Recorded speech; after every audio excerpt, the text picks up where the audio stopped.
We'll begin with the workshop now. The workshop will focus on storytelling, how to create a story that resonates with people. Leading the workshop is Laura Vnuk, a communication specialist with extensive experience in the media industry. She started her career as a journalist and later transitioned into production roles at Slovenia's leading commercial media house. Over the past several years, she has specialized in public relations, working with major brands such as Spar, OMV, Telemach, and Adidas. Additionally, she has expertise in social media strategy and currently manages the promotion of Slovenia's top-rated television series and entertainment programs. Delavnica se bo osredotočila na vprašanje, kako ustvariti zgodbo, ki doseže ljudi. Vodilo jo bo Laura Vnuk, strokovnjakinja za komuniciranje z bogatimi izkušnjami v medijski industriji. Kariero je začela kot novinarka, v zadnjih nekaj letih pa se je specializirala za odnose z javnostmi, pri čemer je sodelovala z večjimi blagovnimi znamkami, kot so Spar, OMV, Telemach in Adidas. Poleg tega je strokovnjakinja za strategije družbenih omrežij in trenutno skrbi za promocijo najbolje ocenjenih televizijskih serij in zabavnih programov v Sloveniji.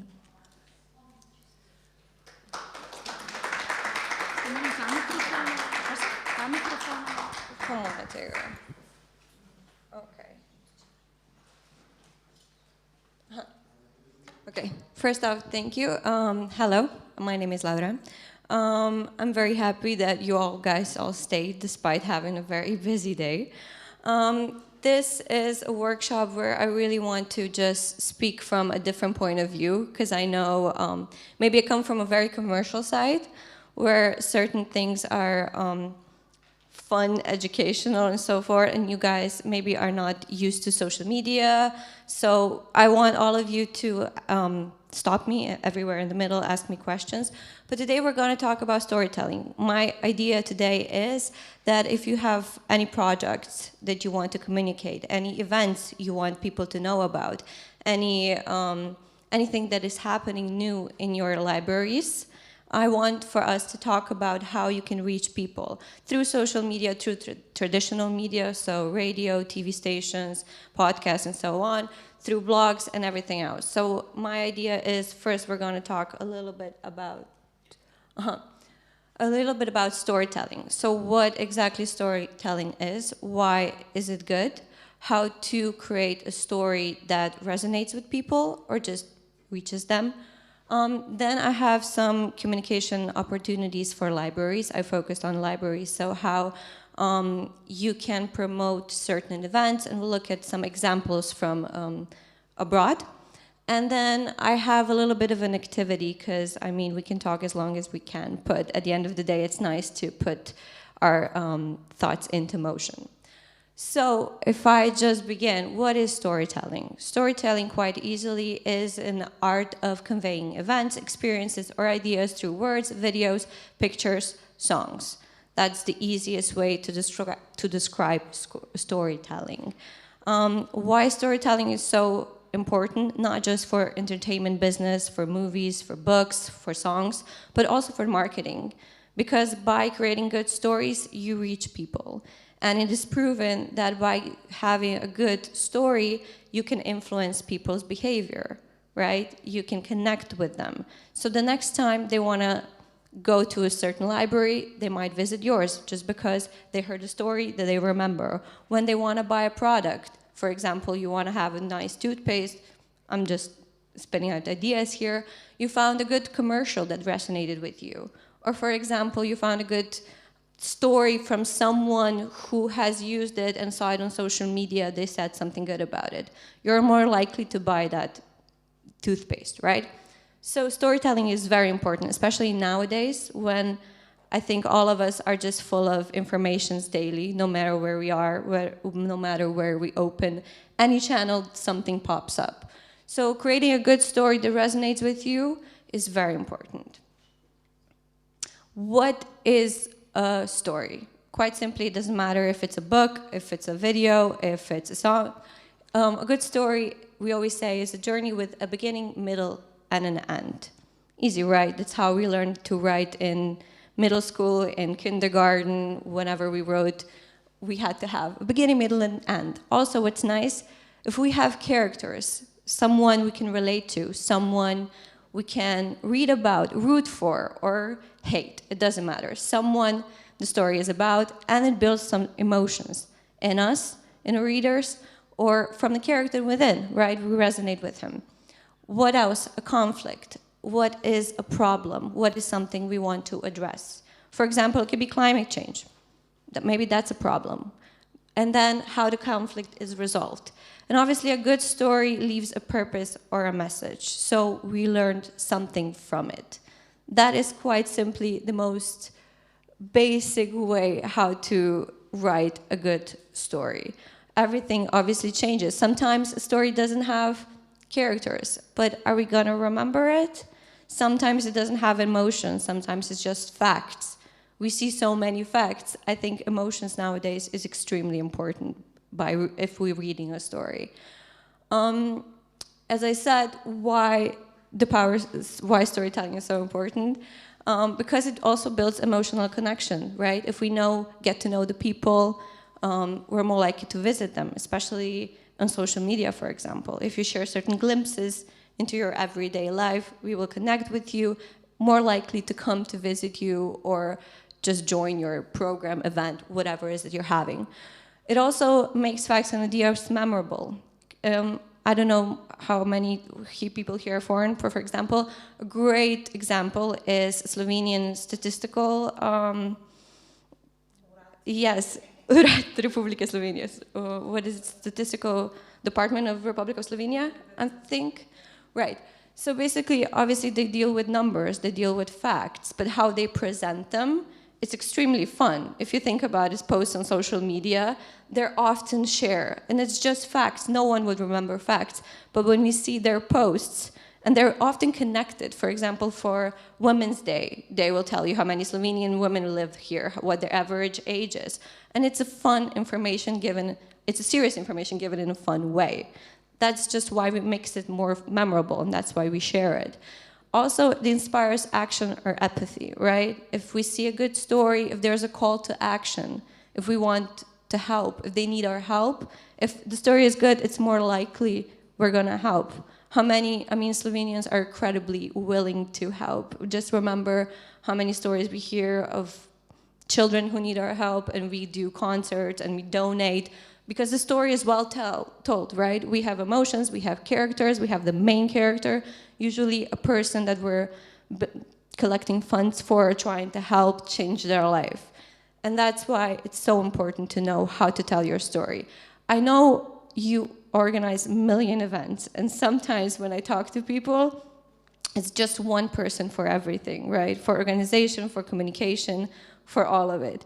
So we're going to try to simplify how you can do it, how you can make an impact just with not a lot of people, not a lot of production, not a lot of money, because usually money is also a problem, let's be real. It doesn't matter where company you work at, if it's public or if it's a private one.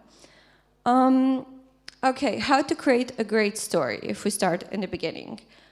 I think the first thing is you have to know what is your message and what is your purpose.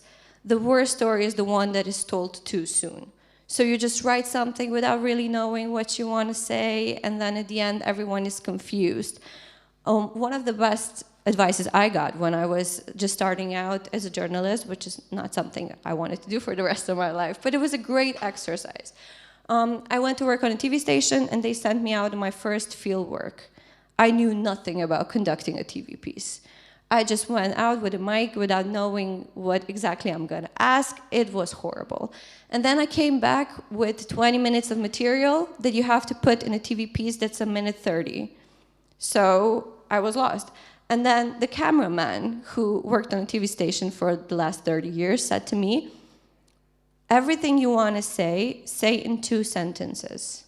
And if you can make the whole point in 2 sentences, then it's going to be so much easier for you to write the rest.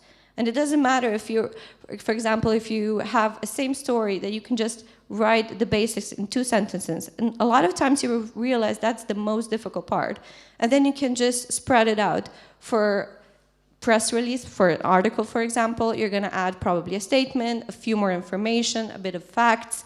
For social media, you're probably going to change it a bit different. It's going to be more relaxed tone, but the message stays the same, right? You just change how you write it depending on which platform you're going to use it.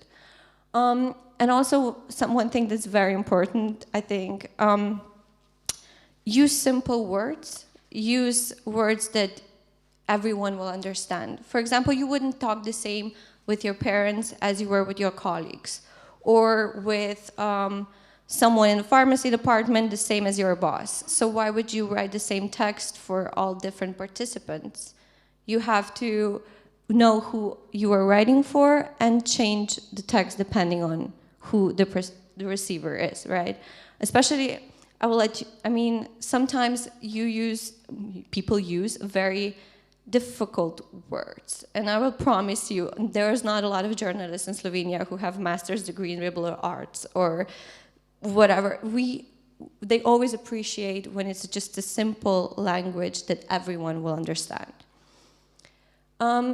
What's really important when creating a story is having relatable characters with authentic voices. One of the campaigns, for example, that moved me was a campaign that UNICEF Slovenia did with about sexual violence and domestic violence. So they created a guerrilla event, basically, where they invited people to join their escape room. And people came to the escape room. Then they were driven off to a location. They thought it was just a typical escape room because those were really popular back then. I mean, they still are, but not as much, let's be honest. And then there was a girl there, a woman, that started telling her stories about how her grandfather inappropriately touched her. And she was telling that story. It was a difficult one. Obviously, everyone was shocked. And then they realized it was her personal story. And how to get out of the escape room, it was to call and report abuse. And that was the campaign that was spread around everywhere, on social media, on TV, through articles. And as a result, it was a moving story, obviously. I don't think there is a dry eye when you see the clip.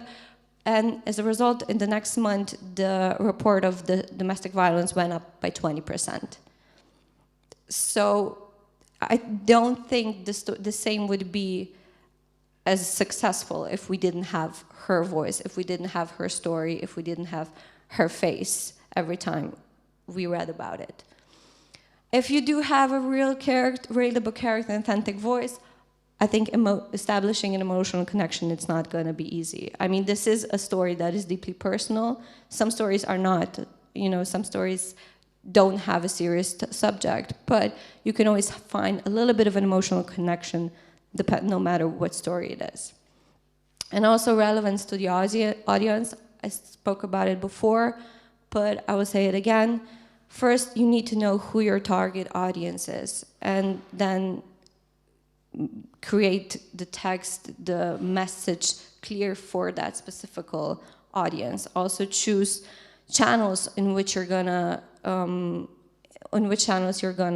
talk about that problem. I mean, tell it. So this is a really old, I mean, not that old, but it's not a new saying. I just think it's going to be relevant for a while, for always. If a story is not about the hero, he or she will not listen. A great lasting story is about everyone, or it will not last. The strange and foreign is not interesting, only deeply personal and familiar. I know we sometimes have problems with going too personal, especially when we talk about people, but if they are ready to share their stories, they're going to resonate with people. If we don't use people and their voices and their experiences and only communicate numbers, we're not going to have the same effect. Those are some of the most common communications channels. Most of them, I think, you use social media. Everyone uses social media, right? You have profiles on Facebook, Instagram, TikTok. Okay. Anything else? No, yeah. Right.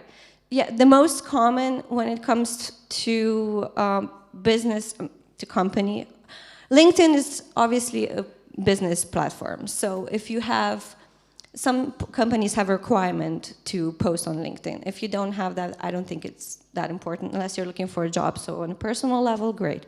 On a business level, I don't know if it's not necessarily, honestly.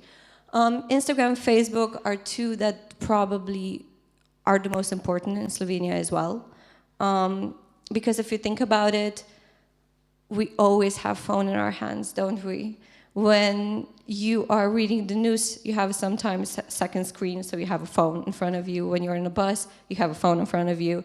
Fun fact, in 1997, it was the first year that electrical usage surpassed face-to-face interaction. That was almost 30 years ago, right?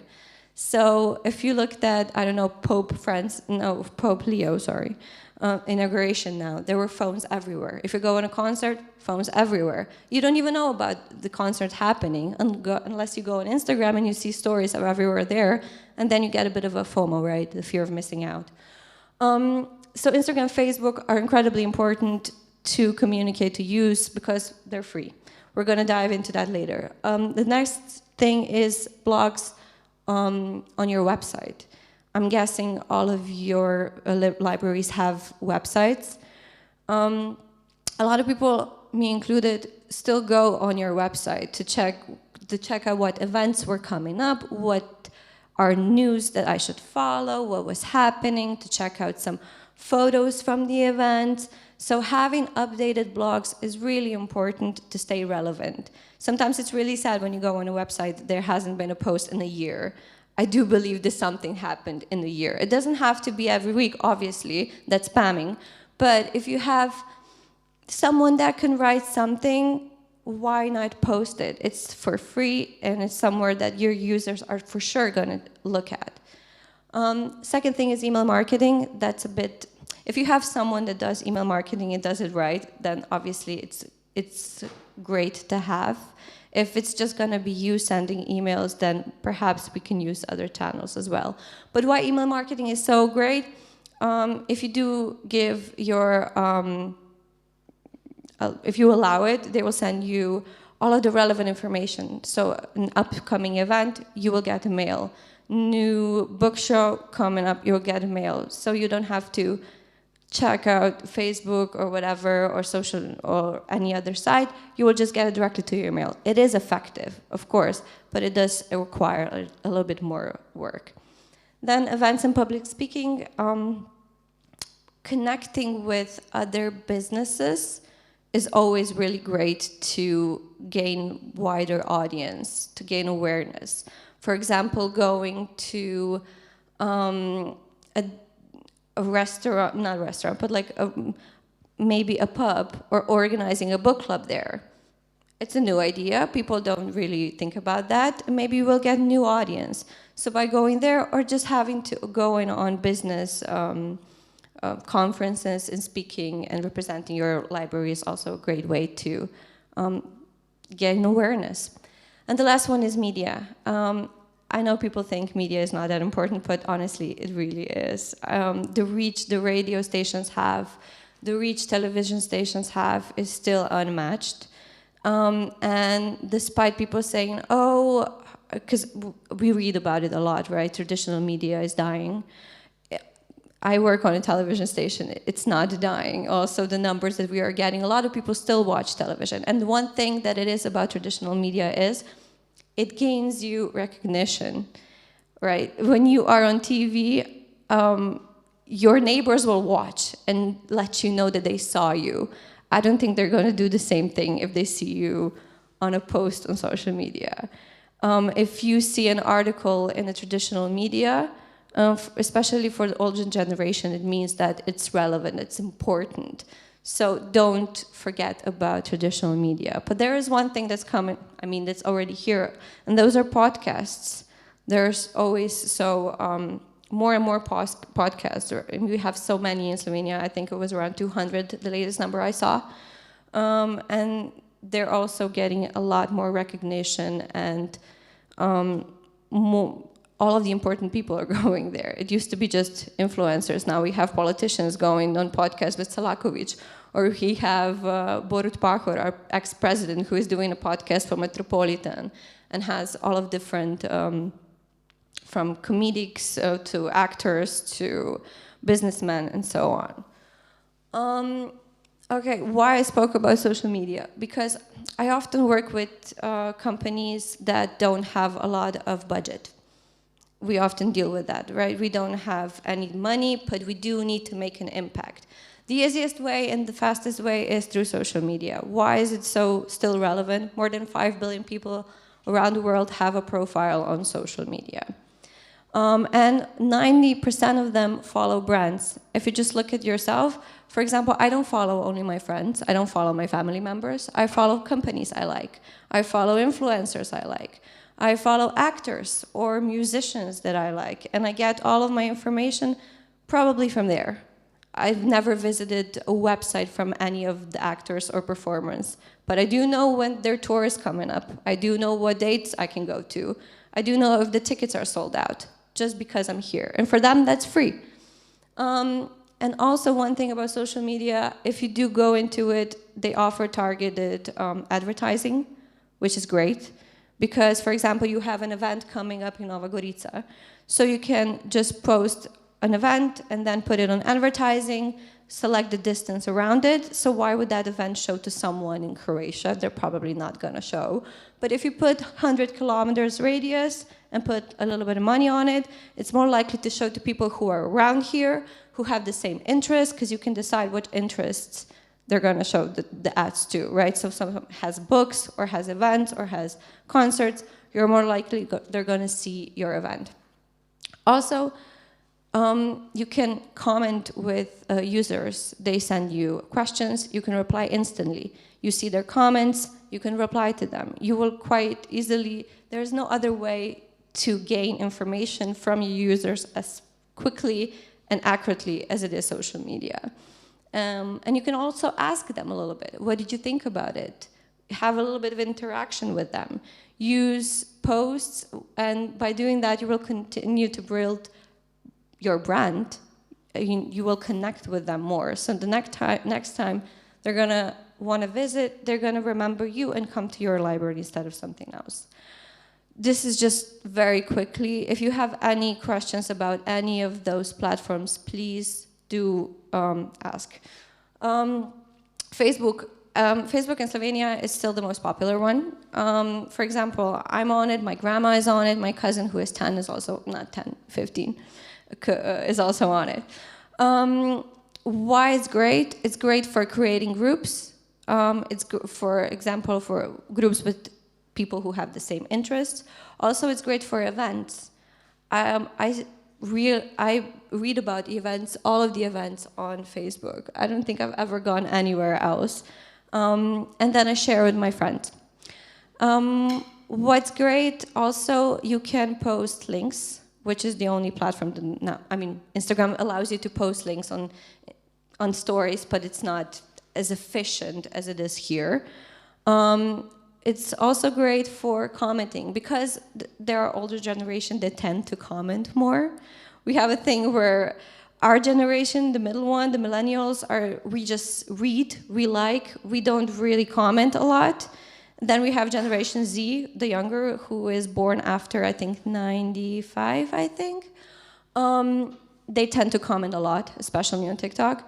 And the older generation also tends to comment a lot, which is great for us, because we can build engagement with them. They love to, for example, always, no matter where I worked, the most common one was for Christmas. People love to share their Christmas tree. They love to share their favorite books. They love to share their favorite stories from childhood. Why not ask them about that? Why not create a little bit of a community where everyone can share their favorite poem, for example? For that, it's great.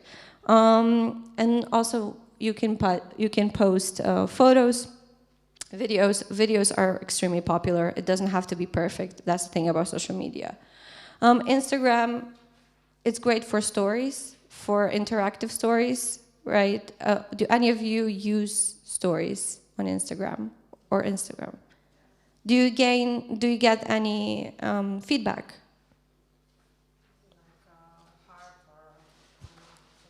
But do you use, for example, the poll option or the ask me a question or? For me personally, not, but for library we do. You do? Yes, mostly. We do ask them a question And and then we get something. do you get a response? We get a response, but not. We expect more every time. We expect more, but they're not so engaged as we would like them to be. Yeah, it's an uphill battle, I think. With the thing with this is you have to be consistent. You have to post not only once per month, but I mean, daily stories in the beginning is ideal, but it's also quite a task, I understand.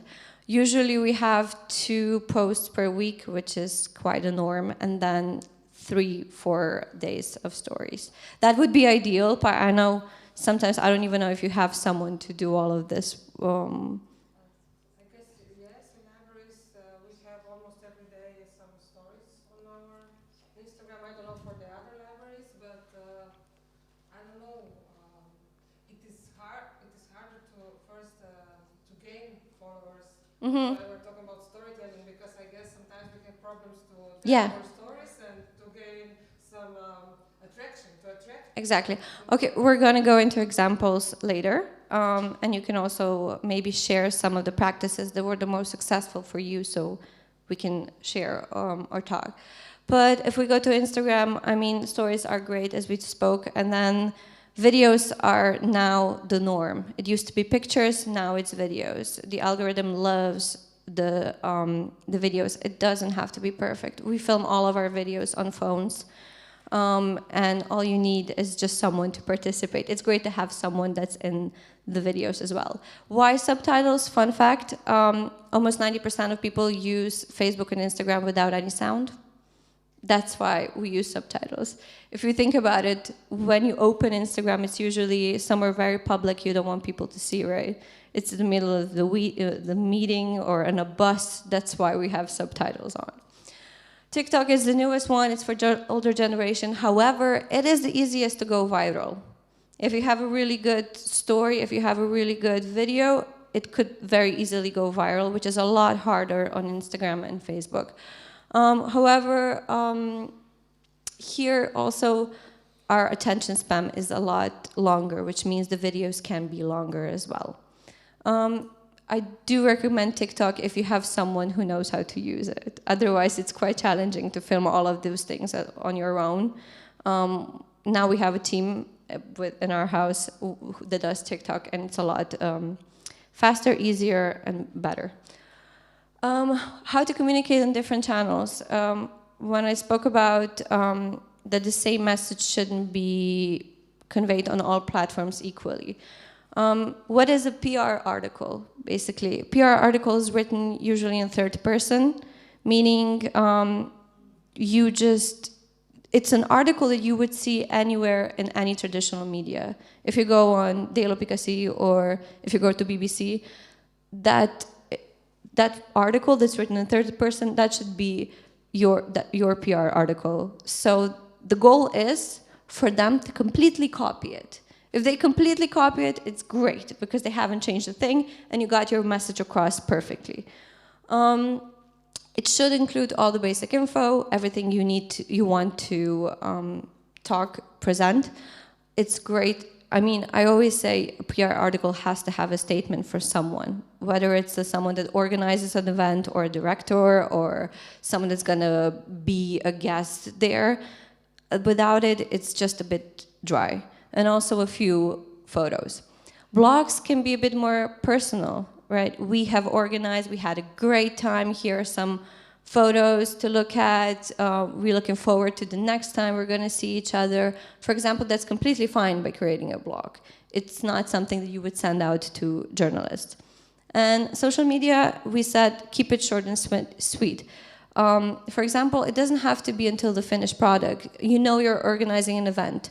Why not post about it before? We are organizing, something's coming up. And then you share a little bit behind the scenes, what you're doing, how many people are involved, preparations, and so on. So, storytelling opportunities in library. took the liberty to create a few ideal scenarios, but how we can get our stories across by using real people and not just facts, and reach maybe more people, kind of resonate with them more. So instead of saying we offer coding workshops, tell a story of a teen who came in for a coding workshop, she learned something, and then joined a tech club or chose a career in that field because she came here. Or maybe a story of a shy teenager who didn't have a lot of friends, came to a library, fell in love with books, met people and now that loved books as well. They're now friends. And now she comes here every day with her child, for example. Why not create a whole campaign, a story of how library is connecting people, how it's helping them? The same way, for example, a child, if you have a workshop with children about reading, why not use their stories, if parents allow it, of course, we do have to talk about that. But why not use them? How was it? What did you learn? What did you like about it? Those are the content we're going to look, we're going to share, and the next time we're going to come maybe, right? What is really good is using your staff or volunteers for your communication. So it can be what a typical day in work looks like, what you are doing, how you are preparing for the project. For example, we had a great, I think it was a video for one government organization, and on National Book Day, they all shared their favorite books, all of their employees. It's so easily done. You just take a photo. It doesn't have to be even them on the photo with it. It just has to be a photo of a book. And then you share it, and they obviously will share it across their platforms. That's how you gain new followers as well, by sharing, by mentioning, by adding. So all of them shared it on their social media profiles, and we gained traction. For example, why not tell a story of your library through an employee that has been here for 40 years, for example? And you can talk to a local journalist about it, and they will have an interview with him. He will tell what he learned while he was working here, the stories he saw, what are some of his favorite experiences, just by using your staff or employees. So it's very easy to make a story if you have someone that is willing to participate, and if you just think about a little bit. And then this is also a photo the New York Public Library posted. The same thing. They gave suggestions on what stories to read, on what books to read. Also, they had an event for teens, kind of like where we have, they gain information, and then they created a video, just a little bit, showing how many people joined, what they did. It's a nice story to see. You see it on social media, you kind of wish you were there. Also, what is great to create deeper impact by libraries, maybe connecting with other businesses or organizing like an open mic night. A lot of podcasters film their podcasts now in places where they need audiences. Sometimes they go on commercial venues. Sometimes, why not organize a public taping in a library and maybe kind of connect with everyone else, and then use their audience as well, right? If they're going to film a podcast, if it's a strong one and tell you what they're filming, they're going to post on those social media channels. You can also send a press release to journalists telling how you connected with them, where they are, what they were doing. Also, maybe connect with other companies. For example, they had a beer and books club instead of a reading club, so people just came, drank some beer and talked about their favorite books. Also, they have reading parties in New York Public Library where people come alone or with friends, doesn't matter. They read their favorite book and then they discuss it with other people who attended. Those are just simple events that that gain a lot of attention because you have different people coming up, and it's a really nice story. So you can just send a press release. We're going to organize a reading party, tell people to put it on social media and then tag you. That's how you get new followers as well. And then post all of these moments on your blogs or on other channels as well. And also the final one is the one that I said, use photos, videos, or short written stories. It's always nice to know if you have someone well-known, like a podcaster or like an artist that's coming to your library to have to present their new books. Why not film something with them and then have them tell you how was it, how the people enjoyed it, would they come again? Those are great ways to gain new followers, to gain traction, to create that FOMO event for everyone else who didn't come. If you have, I don't know, for example, music nights, and you have some performers here as well, film something with them and use them to gain new followers, new momentum. Okay, so here I found some examples of how they went a little bit deeper to kind of gain awareness of their company, their libraries. During the COVID-19, the Getty Museum, for example, as we know, everything was shut down.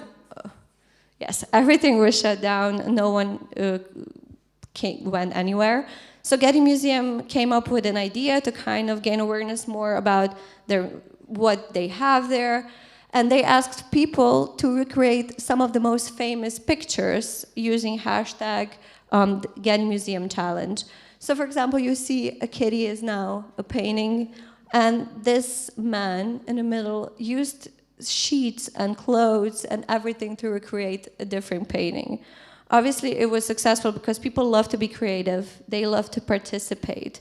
They love to share. Why not? They had fun. We had nothing else to do during the COVID-19, let's be honest. And then the initiative gained 50,000 user-generated posts on social media. And because obviously it became so big, journalists are on social media as well. So the initiative was mentioned everywhere, in CNN, BBC, and Guardian. So you just need ideas, and then you can have a story shared across all platforms, because it all, at the end of the day, kind of connects, right? And then New York Public Library saw that and decided to come up with their own version of it and asked people to recreate book covers of their favorite books at home. It's the same thing. I mean, here we use humor, right? But at the end of the day, when we're looking for something to do, we're going to think about that. We're going to see that. I'm going to be like, oh, why don't I read The Hobbit again? And I'll go to the library and I'll use it. And the Getty Museum also gained a lot of traction. New people came in. So it's worth mentioning. It's nice to be bold, right? It's just such a silly idea, it looks like. But at the end of the day, that's what we want when we talk about social media, and that's why people come here as well. Okay, here is an example of a campaign that I chose because it's more local, and I think we are in Slovenia or wherever you're from, but I'm guessing let's go local. This is the Islington 50s. The whole idea, or why they decided to do this, was to raise awareness of the wide selection of books, movies, music they have at the Islington Library. That's a small place, it's not that big, but they decided to, that was a while ago, so they used Twitter. We can use different means now, but from the 1st of June, they posted first an area of Islington, and then from the 50s, so a photo of Islington from the 50s, and then a book from the same area they have at the library, a movie from the same area, and a CD from the same area, and then ask followers to post photos they have from that area.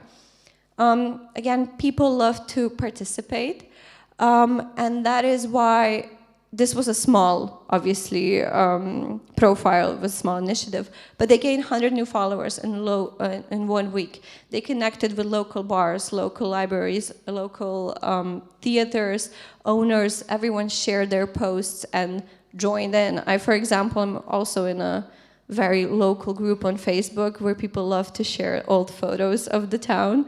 So that's a good initiative. And then all of the materials mentioned here were picked up within days because people saw it. We remembered, oh my God, we can read that book, and went to the library and they picked it up. So it was very successful. And they continued with the 60s, 70s, 80s, and 90s the same way. So first an area of Islington from the 90s, then a book from the 90s, movie, and a song. Now, this is one if we have more money, but it's a great way how businesses can connect. For example, Louvre and Airbnb have joined for giveaway, where 2 people got to have dinner in front of a Mona Lisa. All they had to do was write, why would you be the perfect guest, in 800 characters or less. And they also got to spend the night there. So that's a great way to go outside of the box and gain awareness. I mean, we both know both of those companies, right? But that's how they gained even more attention. But obviously there are some things, because we always talk about, I spoke about, use people, use real voices, use photos of people. But obviously, especially in a day of social media and day of digitalization, we always have to ask for permission before posting anything, especially children. Those are very, very important things to make sure. Also, don't oversell it. Imagine telling someone's story and then saying it completely different just to make an impact. That's not gonna go well. You're gonna get negative feedback, negative backlash, because it's just, make sure it's accurate, it's all I'm saying. Also, always credit the source. If you take something from someone, so like a photo or a video or a quote for someone, make sure that you credit the source. And also, we are living in a very delicate times, so let's avoid stereotypes. Let's avoid women this, men that, even if it's meant to be funny. So I wanted for us to kind of divide into groups of you. Let me just check how many people there are. At this point, before I start counting, do you have any questions so far? No? Okay. So an idea I have was I would divide you into groups of 5, for example, and then I will give you each an event that is organized in your library, and then we're going to talk about how to present it to the audience. So what channels to use, what message to convey, what can we use, how to gain the most momentum and reach the most people.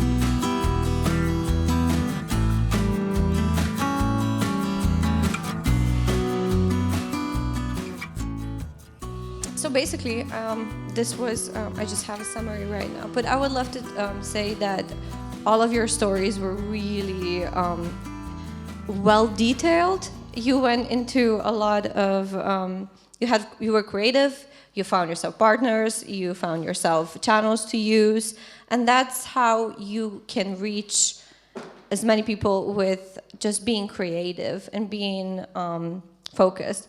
What I would say is be also persistent, because a lot of times journalists don't answer back, and people don't like immediately or don't reply immediately. Or if you go to local communities, sometimes they're not as quick to respond. So a lot of the time my work is basically just following up with my mails, my calls, my everything. It's a lot of work, but it pays off. And in the end, I think our market specifically is so small that everyone knows each other, and then at the end that kind of pays off, I think. But a quick summary. Why stories are important. Obviously, as we can see, they connect us and they make an impact. All of your stories will, depends. Some of them are fictional, some of them are real, but I'm sure they will make an impact, and they will connect in local communities or widely. Everyone can be a storyteller, right? Your employee can be a storyteller, your visitor can be a storyteller. They can tell their own stories, how they felt at your event, if they would come again. You can tell how it was creating it, what were the challenges, or what were your experiences, or just personal stories. Maybe you've been in the library for the last 30 years and you have things you want to share. Fun stories, why not? Maybe someone recognized themselves in it. Be creative. Think outside the box, which I think you all have managed to do. Use different channels for different communication, also great, yes. We talked about how use traditional medias for certain interviews, use social media for different kind of things, use also direct communication, Instagram stories and so on, and to not use the same text on all channels. We have spoken about this a little bit. I will admit, all of us use ChatGPT from time to time. So if you are stuck, why not use it? Just make sure to read after it and make sure it's not perfect, okay? Especially